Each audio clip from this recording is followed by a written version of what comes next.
Assalamualaikum warahmatullahi wabarakatuh. Anak-anakku sekalian yang sangat saya cintai, perkenalkan, nama saya adalah Ahmad Syafi'i sebagai guru mata pelajaran fikih di kelas kalian. Sebelum kita mulai pembelajaran kita pada saat hari ini, mari kita awali pembelajaran kita pada saat hari ini dengan pembacaan doa. Doanya yaitu Bismillahirrahmanirrahim. Raditu billahi rabba wa bil islami dina wa bi muhammadin nabiyya wa rasula.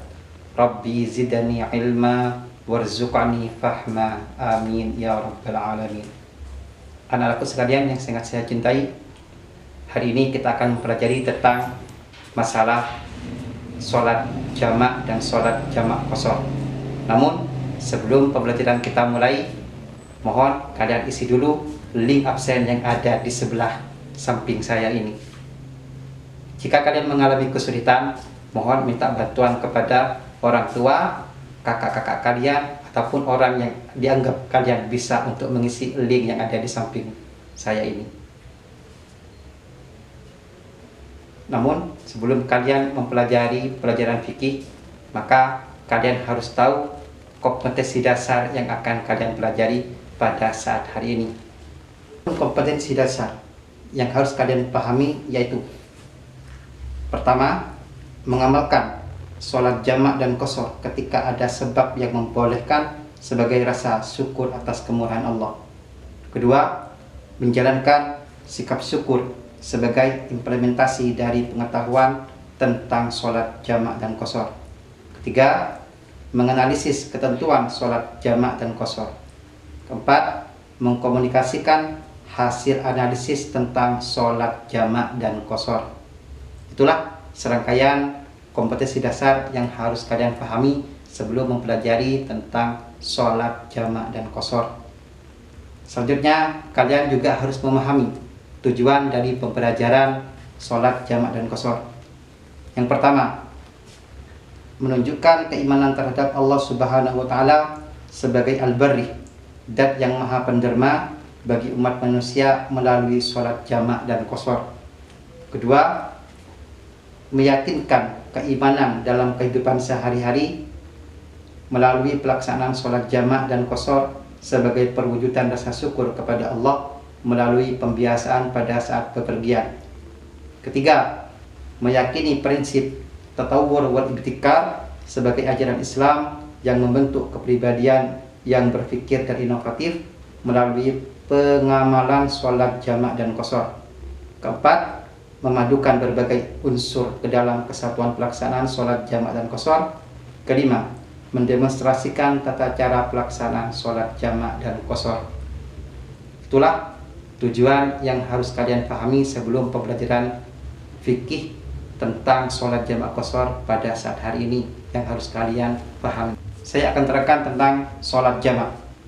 Pengertian sholat jamak adalah mengumpulkan pelaksanaan dua sholat fardu ke dalam salah satu dari dua waktu sholat tersebut. Jika pelaksanaan dua sholat di waktu sholat yang pertama, maka disebut dengan jamak takdim. Contohnya, melaksanakan sholat maghrib dan isya secara bersamaan di waktu sholat maghrib.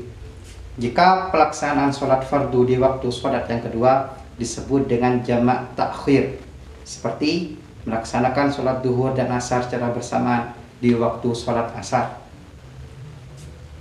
Selanjutnya, saya akan menjelaskan tentang syarat diperbolehkannya sholat jamak. Syarat diperbolehkannya sholat jamak yaitu apabila telah melakukan perjalanan yang mana perjalanan tersebut sampai pada jarak diperbolehkannya untuk mengqashar sholat. Yang kedua, dalam kondisi hujan yang deras, turunnya salju, dan cuaca yang sangat dingin juga termasuk syarat diperbolehkannya menjamak sholat dua fardu. Tetapi hukum boleh hanya berlaku pada jamak takdim, tidak diperbolehkan pada jamak takhir.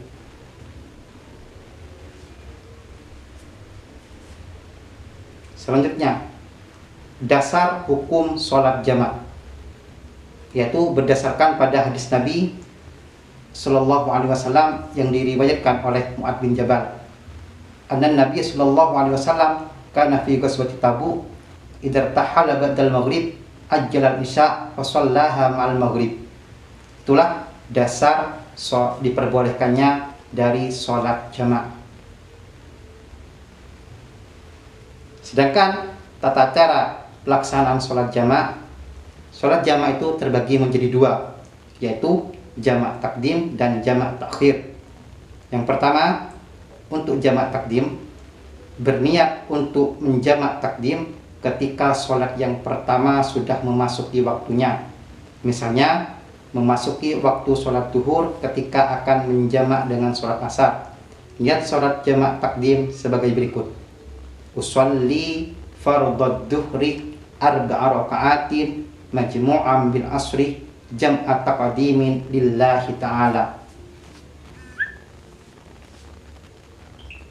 2. Tertib yang berarti harus dimulai dari sholat yang pertama yang telah memasuki waktunya.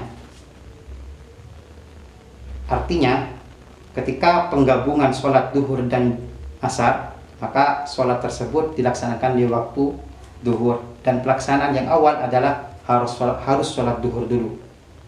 3. Bersambung, yaitu beruntutan dengan tidak terpisah antara dua sholat yang dijamak oleh waktu yang panjang. Waktu jeda antara dua sholat paling lama sama dengan membaca iqamah. 4. Perjalanan atau bepergian belum sampai pada tempat yang dituju. 5. Pada saat melaksanakan sholat jamak masih ada waktu yang cukup untuk menyelesaikan dua sholat. 6. Meyakini syarat sah dan rukun sholat yang pertama telah terpenuhi. Adapun untuk jamak takhir, 1. Niat untuk mengakhirkan pelaksanaan sholat jamak sebelum waktu sholat pertama berakhir, meskipun ukuran waktu yang tersisa sepadan dengan waktu rakaat. Contoh jamak takhir sholat duhur dan asar. Niat jamak takhir sebagai berikut: usolli fardad duhri arba'a raka'atin majmu'an bil asri jam'a takhirin lillahi ta'ala. Kedua, perjalanan masih berlangsung hingga memasuki waktu sholat yang kedua. Selanjutnya saya akan menjelaskan tentang sholat qashar. Qashar artinya adalah memendekkan atau meringkas. Artinya meringkas rakaat sholat yang berjumlah 4 menjadi 2 rakaat. Sholat fardu yang dapat diqashar meliputi sholat duhur, asar, dan isya. Sedangkan mengqashar sholat maghrib dan subuh tidak diperbolehkan. Adapun syarat diperbolehkannya sholat qashar yaitu: 1. Tujuan pepergian untuk keperluan yang wajib atau yang disunahkan atau yang diperbolehkan atau mubah. 2. Jarak tempuh pepergian adalah 48 mil hisyamiyah, atau kalau diukur dari zaman sekarang telah menempuh perjalanan sekitar 96 km. 3. Hukum boleh mengqashar ketika telah keluar dari wilayah administratifnya. Artinya dia telah keluar dari tempat tinggal asalnya. 4. Sholat yang diqashar bukan sholat yang berstatus hutang atau qadha, tapi harus sholat pada waktunya atau ada. 5. Berniat mengqashar sholat bersamaan dengan takbiratul ihram. Niat harus tetap terjaga hingga selesainya sholat. Ketika di tengah ragu apakah qashar atau sholat sempurna, maka wajib menyempurnakan sholatnya dengan tidak perlu membatalkan lebih dahulu. 6. Dilaksanakan secara berjamaah. Dianjurkan tidak bermakmum kepada imam yang sholat tanpa qashar. 7. Mengetahui syarat-syarat mengqashar sholat, bukan hanya sekedar ikut-ikutan. 8. Meyakini masih belum sampai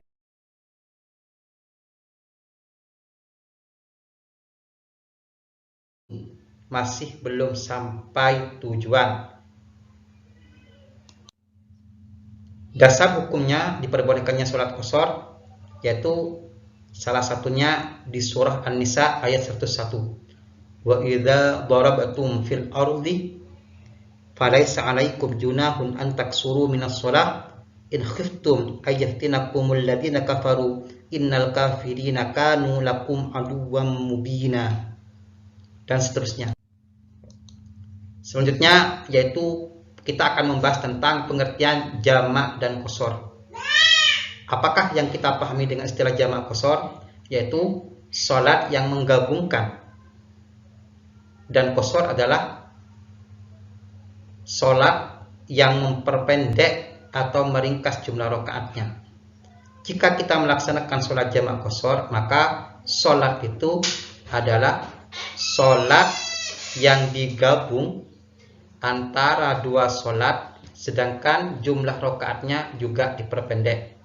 Contohnya pelaksanaan sholat zuhur dan asar yang masing-masing dilaksanakan 2 rakaat, tetapi juga dilaksanakan pada satu waktu. Boleh waktu sholat zuhur atau sholat asar.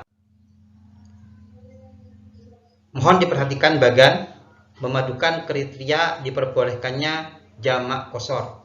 1. Sholat memiliki 4 rakaat. 2. Sedang dalam bepergian dengan jarak yang telah disepakati, yaitu kurang lebih 120 km. 3. Berada dalam kondisi hujan deras dan cuaca dingin dan ekstrim. Adapun niat daripada sholat jamak qashar, contohnya yaitu dengan jamak takdim. Usolli fardad duhri qashran majmu'an ma'al asri jam'a takdimin makmuman au imaman lillahi ta'ala. Ini adalah contoh dari sholat duhur digabung dengan sholat asar di waktu jamak takdim.